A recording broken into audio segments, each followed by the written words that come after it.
Welcome back. India is in the middle of a really ugly second wave of COVID, where on a daily basis we're seeing a staggering rise in cases. From 2 lakh cases per day just a few days ago, we are on now very quickly hitting or about to hit the 3 lakh cases per day mark.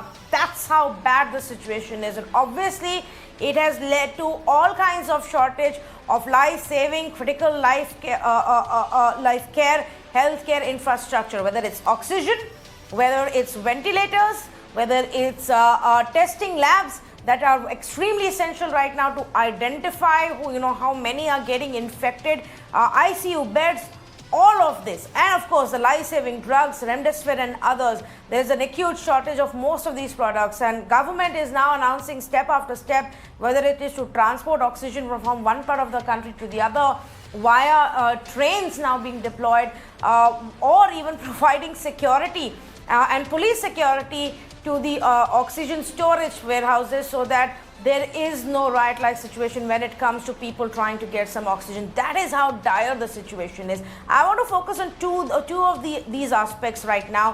One is that of testing, the other of ventilators, two very crucial parts in this entire chain. So let me say good evening to the two experts who are joining me. And Dr. Velumani, MD for Thyrocare, joins us this evening, and Vishwaprasad Alva, founder and managing director of ScanRay Technologies, with us. Dr. Velumani, I'm going to start off with you. We were looking at the testing data, nationally as well as from some of the worst hit states.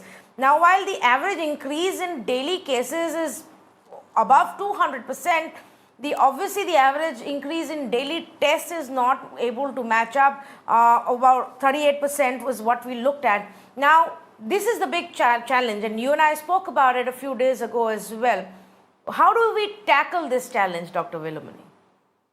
If you notice it in the wave 1, the maximum was 100,000 cases a day, but that took 6-7 months to reach.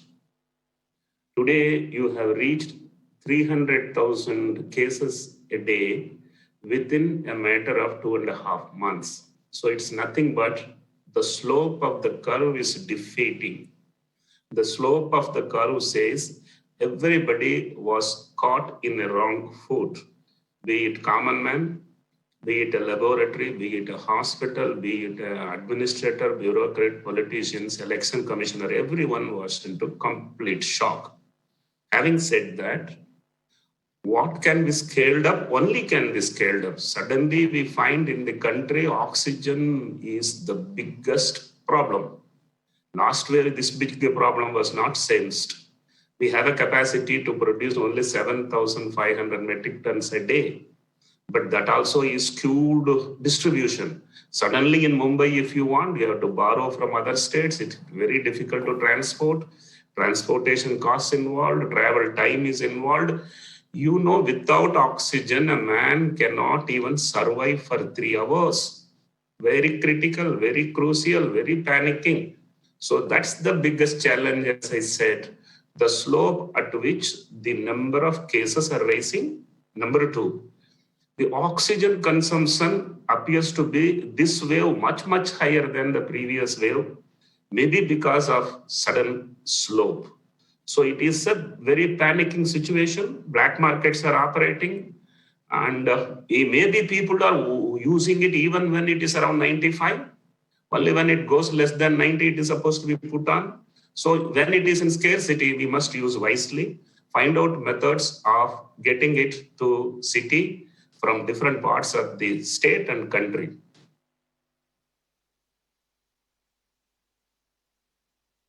Fair enough, Dr. Velumani. In fact, there are also many reports that are still coming in that because there has been orders by several state governments to not take on more tests than you can deliver within 24 hours, and if you're not able to give test reports within 24 hours, then there will be penal action. Now, is that also somewhere bringing about some concern amongst the testing labs? Unsaid things by state governments, is that adding to your pressure to how much you would otherwise be able to take on? No, one thing is very clear, like how on a flyover bridge, how many vehicles can at a time go is a situation is in the laboratory. How many tests per hour you can do. So government is warning. Otherwise, greedy laboratories who don't have capacity will think tomorrow I may not get and will take too much on their floor. And they may not release the report even for 48 hours, which is not good.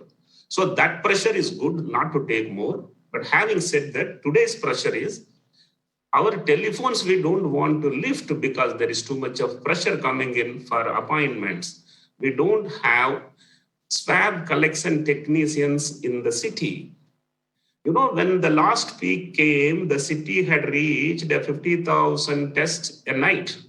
So we had that many technicians, roughly around 5,000 technicians collecting 50,000 swabs. Today, the requirement is 200,000. Where to go for people? Suddenly, you have to take them, train them. The capacity of the laboratories and the capacity of the technicians to get the business or get the swab to the floor. Two big challenges laboratories are facing, especially small laboratories. Bigger laboratories seem to have some comfort to report in time.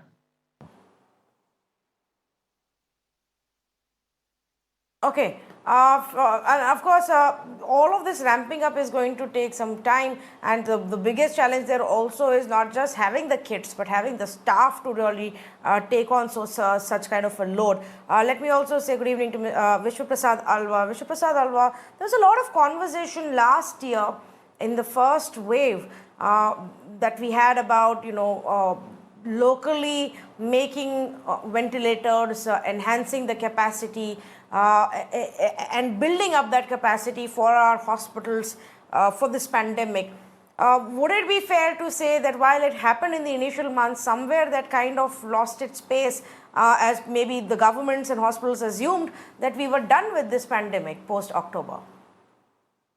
When the pandemic was highlighted in March 2020, the total installed base of ventilators in the country was about 12,000. There were about 18,000 ventilators and 7,000 to 8,000 of them not in functional condition.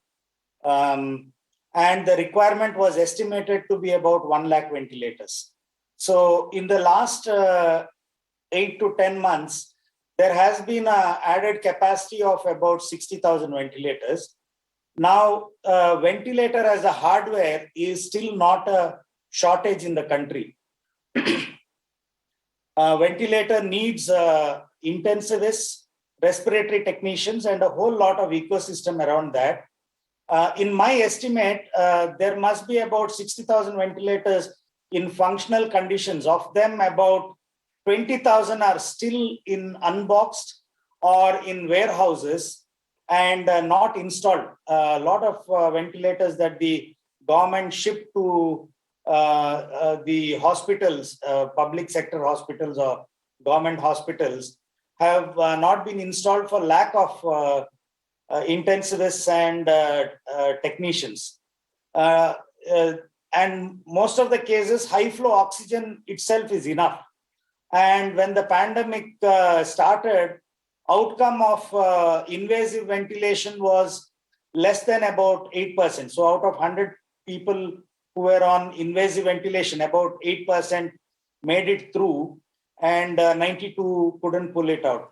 Today, with the experience in this pandemic and expertise being developed in large corporate hospitals, the outcome is more than 40%.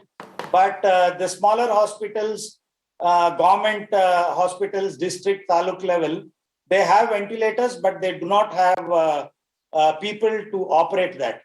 And in an ICU scenario, the ratio that is a very concerning fact that you're highlighting to me, Mr. Alva. You are saying we are still far, that far there away. may be 20,000 ventilators, Mr. Alva, which are lying in warehouses. Pardon? You're raising a very scary point here that I don't think many people know. You're saying there may be 20,000 ventilators that are ready and lying there in our godowns, but we are unable to use them because we don't have the trained manpower to put it to use. Now, I'm wondering why that happens, because on a daily basis, almost every state and city data suggests that we are running out of ventilator beds. So are the states not cognizant of this fact, and where do we get this staff? How do we train them? Because you have the ventilators, you have people who need them, yet we only seem to be talking about putting on additional beds without the oxygen support or the ventilator support. Yes, there is a gross misbalance, unbalance in distribution. There are hospitals that don't have intensivists having ventilators, and private sector hospitals that have the capability that are running short of ventilators. And please remember that private sector hospitals wouldn't buy new ventilators just for the pandemic. They have to have a business case. They have to recover within a short period of time. Now, if we wanted to train intensivists or respiratory technicians, this 1 year was good enough time for the government to focus on that. There have been representations, in a small city like Mysore, Mysore District Hospital itself had 16 ventilators unboxed as of last week. And in another town in Karnataka, there were more than 10 ventilators that were lying in the warehouse. And only when the second wave came, they woke up. The second issue is that there are a lot of consumables that are required to make a ventilator up and running. The people who have supplied the ventilators, the government agencies that are in charge of procurement, have not delivered accessories. So there are ventilators that are connected, waiting for accessories, but it is not brought out because there is a huge disconnect between the various departments, the procurement department, the health delivery department, the district health administration, and it's quite a mess now in the second wave. Well, thank you both for joining us and really, explaining to us and highlighting what the reality is and where we are actually going wrong. And what you said, Mr. Alva, I think is really the crux of the problem. This lack of coordination and communication leading to confusion and chaos, where despite having it, we're not able to use it in the right places, just adding to the whole problem. Thank you, Dr. Velumani and Vishnu Prasad Alva for joining us. Two aspects. Ventilators and higher amount of testing, very, very crucial to our battle against COVID in the second wave.